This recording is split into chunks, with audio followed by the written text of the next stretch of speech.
Hi friends, ಹೇಗಿದ್ರೆ ಎಲ್ಲರೂ. ಇವತ್ತು ನಾನು ಮಾಡ್ತಾಯಿದ್ದೀನಿ ಒಂದು ದೋಸೆ ರೆಸಿಪಿ ತೊಗೊಂಡು ಬಂದಿದ್ದೀನಿ. ಕೊಕೊನಟ್ ದೋಸೆಯನ್ನು ಮಾಡ್ತಾಯಿದ್ದೀನಿ. ಅದಕ್ಕೆ ತೊಗೊಂಡಿದ್ದೀನಿ ನಾನು ಒಂದು 2 ಲೋಟಷ್ಟು ರೇಷನ್ ಅಕ್ಕಿಯನ್ನು ತೊಗೊಂಡಿದ್ದೀನಿ. ಮೇಲೆ ಸ್ವಲ್ಪ 1 ಸ್ಪೂನಷ್ಟು ಮೆಂತ್ಯ ಕಾಳನ್ನು ಫ್ರೈ ಮಾಡಿ ಹಾಕಿದ್ದೀನಿ.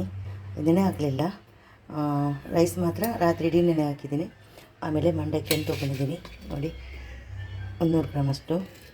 ಸ್ವಲ್ಪ ಆಮೇಲೆ ತೆಂಗಿನಕಾಯಿ, 1 ತೆಂಗಿನಕಾಯಿ ತೊಗೊಂಡಿದ್ದೀನಿ.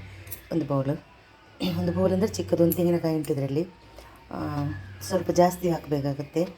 ತೆಂಗಿನಕಾಯಿ ಸ್ವಲ್ಪ ಜಾಸ್ತಿ ಹಾಕಬೇಕು, ಯಾಕಂದರೆ ಕೊಕೊನಟ್ ದೋಸೆ ಅಂದಮೇಲೆ ತೆಂಗಿನದು ಕೊಕೊನಟ್ ಜಾಸ್ತಿ ಇರಬೇಕು. ಅದಕ್ಕೋಸ್ಕರ ಜಾಸ್ತಿ ಹಾಕಿದ್ದೀನಿ. ಇನ್ನು ಇದನ್ನೊಂದು ಎಲ್ಲ ಒಟ್ಟಿಗೆ ಹಾಕಿ ಒಂದು ಬೇಟು ರೆಡಿ ಮಾಡ್ತಾ ಇರ್ತೀನಿ. ದೋಸೆ ಹಿಟ್ಟನ್ನು ಮಾಡಿ ತರ್ತೀನಿ ನೋಡಿ. ದೋಸೆ ಹಿಟ್ಟು ರುಬ್ಬಿ ಎಲ್ಲ ತಂದಿದ್ದೀನಿ. ನಾ ಗ್ರೈಂಡರಲ್ಲಿ ಹಾಕಿ ರುಬ್ಬಿಟ್ಟು ತಂದಿದ್ದೀನಿ ನೋಡಿ. ಸ್ವಲ್ಪ ನೀರು ಹಾಕಬೇಕು ಅನಿಸುತ್ತೆ, ಗಟ್ಟಿ ಉಂಟು. ಸ್ವಲ್ಪ ನೀರು ಹಾಕಬೇಕು, ಜಾಸ್ತಿ ನೀರು ಹಾಕೋದೇನು ಬೇಡ. 1-2 ಸ್ಪೂನಷ್ಟು ಹಾಕಿದ್ದೀನಿ ನೀರು. ಮಿಕ್ಸ್ ಮಾಡುವ. ನಾನು 1 ಪ್ಯಾಕೆಟ್ ಈನೋ ತೊಗೊಂಡಿದ್ದೀನಿ.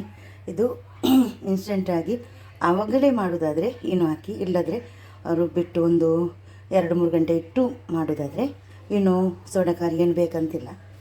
1 ಪ್ಯಾಕೆಟನ್ನು ಈನೋ ಹಾಕ್ತಾಯಿದ್ದೀನಿ ನಾನು. ಮಿಕ್ಸ್ ಮಾಡುವ. ಈಗ ರೆಡಿಯಾಗಿದೆ ಹಿಟ್ಟಲ್ಲ. ಒಂದು ತವೆ ಇಟ್ಟಿದ್ದೀನಿ. ತವಕ್ಕೆ ಸ್ವಲ್ಪ ಹಾಕ್ಕೊಂಡು ಈ ಥರ ಇನ್ನು ಮುಚ್ಚಿಟ್ಟು ಬೇಯಿಸುವ. ನೋಡಿ, ದೋಸೆ ರೆಡಿಯಾಗಿದೆ ನೋಡಿ. ತುಂಬ ಚೆನ್ನಾಗಾಗುತ್ತೆ ನೋಡಿ. ಇನ್ನೊಂದು ದೋಸೆ ಹಾಕ್ತಾಯಿದ್ದೀನಿ ನಾನು.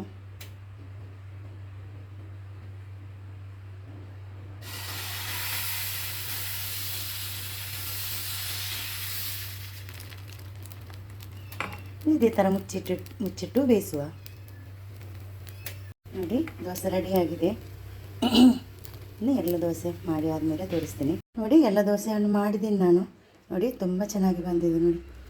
ಚೆನ್ನಾಗಿ ಹೋಲ್ಸ್ ಎಲ್ಲ ಬಂದುಬಿಟ್ಟು ನೋಡಿ ಎಷ್ಟೊಂದು ಸ್ಮೂತ್ ಆಗಿದೆ ಅಂತ ಹೇಳಿ ನೋಡಿ. ತುಂಬ ಚೆನ್ನಾಗಿ ಬಂದಿದೆ.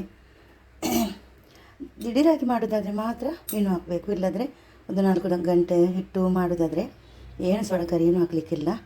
ಅದಾಗೆ ಚೆನ್ನಾಗಿ ಇಟ್ಟು ಹೊಂದ್ಕೊಂಡು ಬರುತ್ತೆ. ಆವಾಗ ದೋಸೆ ಮಾಡಿದ್ರೆ ತುಂಬ ಟೇಸ್ಟ್ ಇರುತ್ತೆ, ತುಂಬ ಸ್ಮೂತಾಗಿರುತ್ತೆ. ನೀವು ಕೂಡ ಮನೆಯಲ್ಲಿ ಟ್ರೈ ಮಾಡಿ ಮಾಡೋದಕ್ಕೆ. ವಿಡಿಯೋ ಇಷ್ಟ ಆದರೆ ವಿಡಿಯೋಗೊಂದು ಲೈಕ್ ಕೊಡಿ. ವಿಡಿಯೋ ಫ್ಯಾಮಿಲಿ ಫ್ರೆಂಡ್ಸ್ಗೆಲ್ಲ ಕಳಿಸಿ, ಅವ್ರಿಗೂ ನೋಡ್ಕೊಂಡು ಅವ್ರಿಗೂ ಲೈಕ್ ಮಾಡಲಿ. Thank you.